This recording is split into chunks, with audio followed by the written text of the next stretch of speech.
এই যে পুলিশ বাম হাতের ইনকাম করে, শুধু দোষ ওদের না।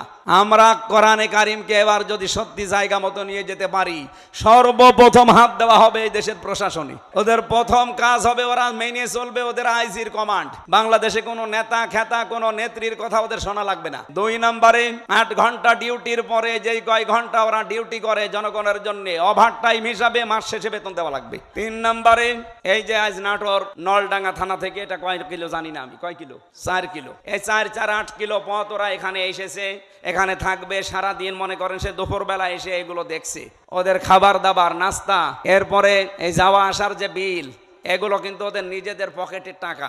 ওই যা বেতন পায় ওখান থেকে কেটে নেয়, ওখান থেকে খরচ করে। অথচ ওর ওপরে ওর মা বাবা স্ত্রী সন্তান সবগুলো ডিপেন্ডেন্ট। কথা বলেন না কেন? ও কি করবে? ওই 32,000 টাকা দিয়ে যখন চলে না, তখন ওই বাম হাতের ইনকাম করে, আর তখন ওদের খারাপ বলি। একটা মানুষ খারাপ